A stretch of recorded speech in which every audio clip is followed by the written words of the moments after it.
भौरी एक Indian drama है जो उत्तर प्रदेश के किसी गांव की कहानी पर आधारित है। इसमें दर्शाया गया है कि खूबसूरत लड़की भौरी जब ब्याह कर अपने घर आती है तो कैसे गांव के मर्दों की पैनी गिद्ध सी निगाह उसके बदन को नोचने के ख्वाब सजाने लगती है। वो सब मिलकर उसके साथ सोने की जुगत लगाने में लग जाते हैं, मानो वो सिर्फ मांस का एक लोथड़ा हो और जिसे ये भेड़िए खाना चाहते हो, और इसे अंजाम देने के लिए वो किसी भी हद तक गिरने को तैयार होते हैं। इससे पहले कि हम कहानी में आगे बढ़े, मैं आपसे अनुरोध करता हूँ कि वीडियो को अंत तक देखें, क्योंकि इस मूवी के जरिए समाज को आईना दिखाया गया है और पितृसत्ता की नीचता को सुवर्णित किया गया है। कहानी की शुरुआत उत्तर प्रदेश के छोटे से गांव से होती है और ये इलाका पूर्ण रूप से ग्रामीण होता है। इस गांव की बड़ी आबादी की रोजी रोटी चौधरी जी के भट्टे पर निर्भर होती है, यानी अगर इन्होंने काम दिया तो उनके घर में चूल्हा जलेगा, अन्यथा उन्हें 2 वक्त की रोटी के लिए भी संघर्ष करना पड़ता था। इसी ईंट भट्टे में एक धनुआ नाम का आदमी भी काम करता है जो लगभग अधेड़ उम्र का हो चुका है। वो घर पर अकेला है और अभी तक अविवाहित है और उसने तो ये उम्मीद भी छोड़ दी है कि उसका विवाह कभी होगा। लेकिन गांव के पुजारी उसके लिए एक लड़की ढूंढ लेते हैं जिसका नाम भौरी है और उसकी उम्र लगभग 21-22 है। वो दिखने में बेहद खूबसूरत होती है, लेकिन उससे कोई शादी नहीं कर रहा होता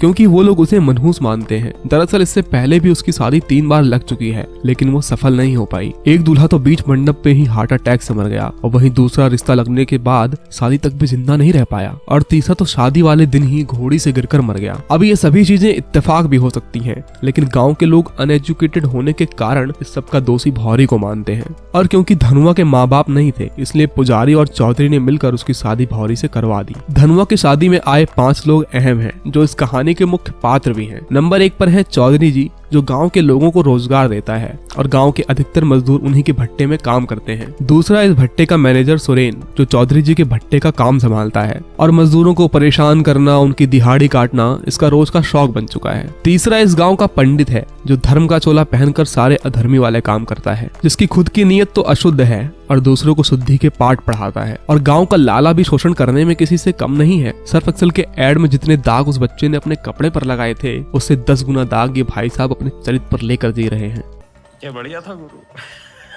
ये महिलाओं को उधार तो देता है, लेकिन उसकी वसूली के लिए उनके शरीर को नोचने से भी बाज नहीं आता। और 5वां कुकर्मों का देवता, जो डॉक्टर के भेष में जंगली भेड़िया है। ये लोगों के इलाज के बहाने अपनी खुजली का इलाज करना ज्यादा पसंद करता है। महिलाओं को मजबूर करके उनका शारीरिक शोषण करना इसकी रियल डॉक्टरी है। धनुआ की शादी में चौधरी के 2 छोटे भाई गोपाल और दया भी आए होते हैं। इन्हें अपने भैया से शिकायत होती है कि आखिर इनका बैंड अभी तक क्यों नहीं बजा और इन्हें घोड़ी चढ़ने का मौका कब मिलेगा। वहाँ बसंती नाम की एक लड़की आती है जिसका मानसिक संतुलन खराब है, क्योंकि इस दुनिया में उसका कोई नहीं है। उसके घर में सिर्फ एक बूढ़ी दादी है। दया और गोपाल की नीयत उस पर फिसल जाती है। यहाँ हम दूसरी तरफ देखते हैं कि धनुआ अपनी शादी से बहुत खुश होता है और हो भी क्यों ना, उसे पोते खिलाने की उम्र में सुहागरात मनाने का मौका जो मिल रहा है। उसका दोस्त उसकी टांग खींचते हुए भूरी की खूबसूरती की बहुत तारीफ करता है और उससे कहता है कि जोश जोश में खाट ना तोड़ देना। दूसरी तरफ हम देखते हैं दया और गोपाल अपनी हवस की आग बुझाने के लिए बसंती का पीछा करने लगते हैं। वो उनसे बचने की बहुत कोशिश करती है, लेकिन वो भूखे भेड़िए की तरह उसके शरीर नोचने में लग जाते हैं। वो दोनों बेरहमी से बारी बारी उसके साथ दुष्कर्म करते हैं और इससे भी जब उनका मन नहीं भरता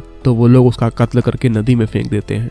लेकिन इन वहशियों की दुकान को बंद करने के लिए वहाँ एंट्री होती है नए इंस्पेक्टर की, जो ना तो घूस लेकर तलवे चाटने वाला है और ना ही उनके 2 टके के गुंडों से डरने वाला है। एकदम अपने चुलबुल पांडे के माफिक। दया और गोपाल को लगता है कि हर बार की तरह वो इस बार भी ये दुष्कर्म करके बच जाएंगे, लेकिन वो कहते हैं ना, विनाश काले विपरीत बुद्धि। तो दया और गोपाल की तो लाल होने से अब चौधरी जी भी नहीं रोक सकते थे। अगले दिन जब चौधरी जी अपने भाइयों की शुद्धि करवाने पंडित जी के पास आते हैं, ठीक उसी वक्त इंस्पेक्टर उन पर धावा बोल देता है और उन्हें गिरफ्तार कर लेता है। चौधरी जी उसे अपनी अकड़ से डराने की कोशिश भी करते हैं, लेकिन इंस्पेक्टर उनके भाइयों के सामने ही उन्हें झन्नाटेदार थप्पड़ मारता है और उनकी हेकड़ी फौरन 9 तो 11 हो जाती है। और तो और वो उन्हें खुला चैलेंज कर देता है कि अपने भाइयों की जमानत करवा के दिखा। हालांकि उसके पास उस वक्त कोई पुख्ता सबूत नहीं होता, लेकिन उसे यकीन होता है कि जांच की रिपोर्ट आने पर दोषी यही दोनों पाए जाएंगे और वो उनकी खातिरदारी शुरू कर देता है। चौधरी जी के मामूली वकील को इंस्पेक्टर डराकर भगा देता है। इसके बाद वो शहर के बड़े वकील के पास जाते हैं, जो उन्हें सारी धाराएं गिनाता है जो इंस्पेक्टर ने उनके भाइयों पर लगाई थी, और वो उनसे कहता है कि आपके भाइयों की रिहाई के लिए कम से कम 50,000 रुपयों की जरूरत पड़ेगी। दूसरी तरफ हम भौरी के कैरेक्टर को देखते हैं, जिसके बारे में में पूरे गांव में चर्चा होने लगती है कि इतनी हसीन और कमसिन लड़की की शादी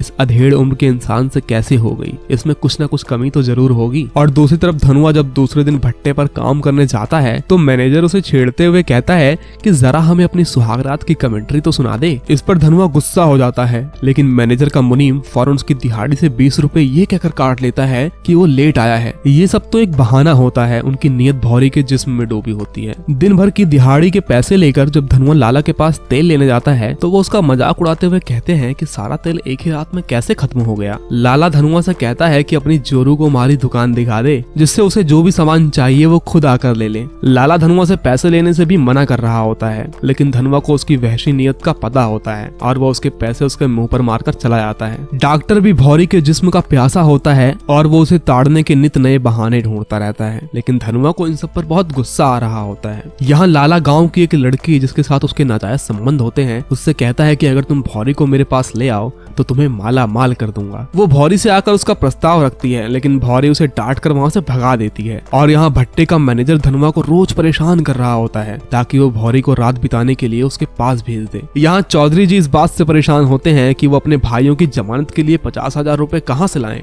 तभी पंडित उसे आइडिया देते हुए कहता है कि अगर हम मजदूरों की दिहाड़ी से रोज 30 रुपए काटें तो 1 महीने में पैसों का जुगाड़ हो जाएगा। वो मजदूरों में इस बात का ऐलान करते हैं, जिससे वो लोग उनका विरोध करने की कोशिश भी करते हैं, लेकिन वहाँ रोजगार का कोई और जरिया नहीं होता और सुरेन उनसे कह देता है कि जिसे काम करना है करे और जिसे नहीं करना वो जा सकता है। ये सुनते ही बाकी के मजदूर फिर से अपने काम पर लग जाते हैं। धनुआ उनसे बहस करता है, जिस पर सुरेन उसे साफ कह देता है कि अब काम पर तभी आना जब रात में भौरी मेरे पास आएगी। ये सुनकर धनुआ को बेहद गुस्सा आता है, लेकिन वो मजबूर होता है क्योंकि इन दबंगों के आगे उसकी एक न चलती, इसलिए वो चुपचाप घर आ जाता है। यहाँ धनुआ के एक दोस्त के बेटे की तबीयत बेहद खराब होने लगती है, इसलिए भौरी भी उसकी जोरू के साथ डॉक्टर के क्लिनिक में जाती है, जहाँ वो भौरी के साथ बदतमीजी से बात कर रहा होता है और वो उनसे कहता है कि इसका इलाज करने के लिए महंगी वाली दवाई देनी होगी। दूसरे दिन जब भौरी उनके घर जाती है तो वो देखती है कि उसका बच्चा बाहर खाट पर बीमार पड़ा है और उसके घर से अजीब सी आवाज आ रही होती है। अंदर झांक कर वो देखती है कि डॉक्टर उसका शारीरिक शोषण कर रहा होता है और उसे मजबूर करके उसके जिस्म से खेल रहा होता है। भौरी जब अपने घर आकर ये बातें धनुआ को बताती है तो वो उससे कहता है कि उसने तो अपनी माँ होने का फर्ज निभाया है। वो उसे सच बताता है कि सुरेन ने उसे तब तक के लिए नौकरी से निकाल दिया है जब तक कि वो भौरी को उसके साथ सोने नहीं भेजता। भौरी कह देती है कि भले ही मुझे कम में गुजारा करना पड़े या एक वक्त भूखा ही सोना पड़े, लेकिन मैं ये सब नहीं करूंगी क्योंकि मैंने शादी तुमसे की है, उन दरिंदों से नहीं।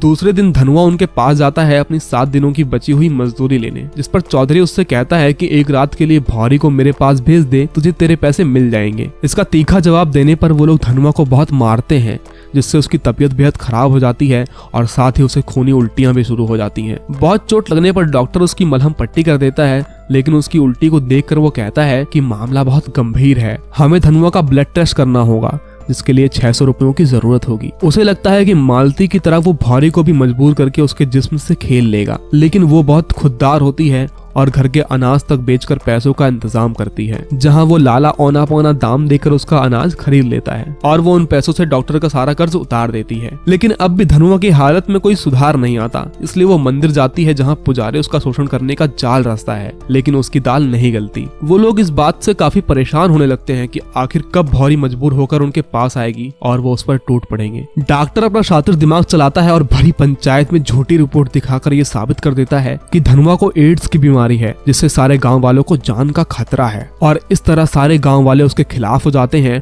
और उन्हें अपना घर भी छोड़कर गांव के बाहर नया घर बनाकर रहना पड़ता है। भौरी अपना घर चलाने के लिए मजदूरी करने का फैसला करती है, लेकिन भट्टे पर वो लोग गिद्ध की तरह उसे ताड़ रहे होते हैं और उसे तंग करने के रोज नए पैंतरे अपनाते हैं। एक दिन उनके भट्टे में बम्बई से एक लड़का मजदूरों पर डॉक्यूमेंट्री बनाने आता है, जो मजदूरों पर हो रहे अत्याचार को अपनी डॉक्यूमेंट्री में दिखा रहा होता है। वो लड़का भौरी की काकी के पास ही खाना खाता है और उन्हें इसके बदले पैसे और किराया देता है। वो शहर से आया हुआ लड़का जवान था और उसकी देखरेख करते करते भौरी के मन में भी उसके लिए चाहत बढ़ जाती है। उसका काम खत्म हो चुका होता है और दूसरी सुबह वो गांव से जाने ही वाला होता है, लेकिन जैसे ही वो भौरी के घर से खाना खाकर निकलने लगता है, वहाँ बहुत तेज बारिश होने लगती है और उसके पैर में भी चोट लगी होती है। इसलिए धनुआ भौरी से कहता है कि वो उसे कुछ दूर तक छोड़ आए, लेकिन इसी बीच रास्ते में उसका पैर फिसल जाता है और वो उस लड़के के ऊपर गिर जाती है। इसके बाद वो दोनों वहीं प्यार करने लगते हैं और भौरी भरी बरसात में अपनी सारी ख्वाहिशें पूरी करने लगती है। लेकिन उन्हें इस तरह लिपटते हुए चौधरी का एक आदमी देख लेता है और वो लोग इस बात से तिलमिला उठते हैं कि भौरी ने उनके बजाय उस शहरी लौंडे को चुन लिया और दूसरी सुबह वो लोग उस लड़के को बुरी तरह मार कर वहाँ से भगा देते हैं। वो लोग भौरी पर पंचायत तक बैठा देते हैं कि उसने गाँव की नाक कटवा दी है और इस घटना के बाद धनुआ भी भौरी का साथ छोड़ देता है और अकेले गाँव से बाहर रहने लगता है। और इस तरह गाँव में भौरी अकेले रह जाती है और उसे कोई काम भी नहीं दे रहा होता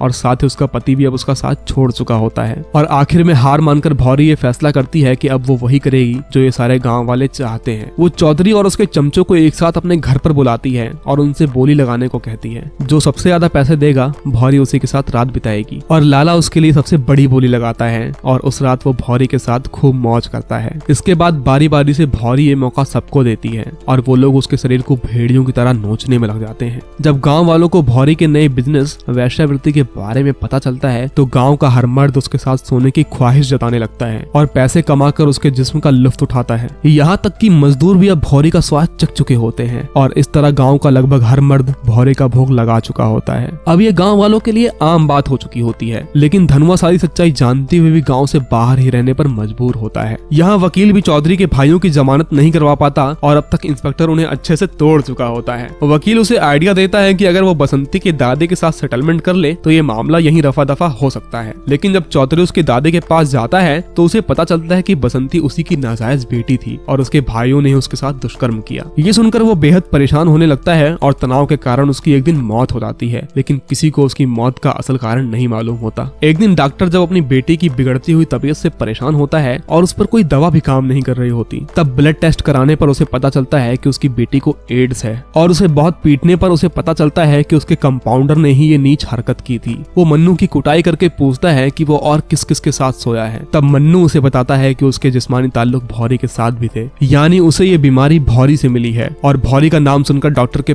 पैरों तले जमीन खिसक जाती है, क्योंकि उसने भी उसके साथ खूब मजे किए हुए थे। और इस तरह सारे गांव में एड्स की बीमारी फैल जाती है, यानी हर वो शख्स जिसने भौरी के जिस्म को नोचा था अब उन सबको एड्स हो चुका था। और धीरे धीरे गाँव में मौतों की संख्या बढ़ने लगती है। जब ये बात मीडिया में जाती है तो सबका ब्लड टेस्ट करवाया जाता है और वहाँ ज्यादातर लोग HIV पॉजिटिव पाए जाते हैं। गाँव वालों को लगता है कि इस बीमारी का कारण धनुआ है, उसी से ये बीमारी फैली है। ये सुनकर गांव वाले धनुआ के खून के प्यासे हो जाते हैं और उसे मारने जा रहे होते हैं। तभी इंस्पेक्टर उसे बचा लेता है और जब धनुआ का ब्लड टेस्ट करवाया जाता है तो गांव वालों को पता चलता है कि धनुआ ही है जिसे ये बीमारी नहीं है। और गांव वालों को पता चलता है कि डॉक्टर ने उस वक्त धनुआ की फर्जी रिपोर्ट दिखाई थी। असल में ये बीमारी भौरी को धनुआ से नहीं बल्कि उस शहरी लौंडे से होती है। जब गाँव वालों को डॉक्टर और उसके साथियों की हकीकत मालूम होती है तो वो उसे मारने टूट पड़ते हैं, लेकिन इंस्पेक्टर उन्हें रोकने के लिए हवाई फायर करता है, जिसकी आवाज सुनकर भौरी को लगता है कि धनुआ को गोली मार दी गई है। और यहाँ साथी पुलिसकर्मी के कहने पर इंस्पेक्टर उन दरिंदों को गांव वालों के हवाले कर देता है और गांव वाले उन वैश्यों को मार मार कर अधमरा कर देते हैं। दूसरी तरफ जब धनुआ को भौरी का ख्याल आता है तो वो दौड़ कर उसके पास आता है, लेकिन अब बहुत देर हो चुकी है और भौरी ने आत्महत्या कर ली थी। धनुआ काकी से कहता है कि भौरी को दुल्हन की तरह सजा दो, आज उसकी आखिरी विदाई है। और इस तरह भौरी को आखिर में वो अपनी पत्नी की तरह अंतिम विदाई देता है और इसी के साथ ये मूवी यहीं खत्म हो जाती है।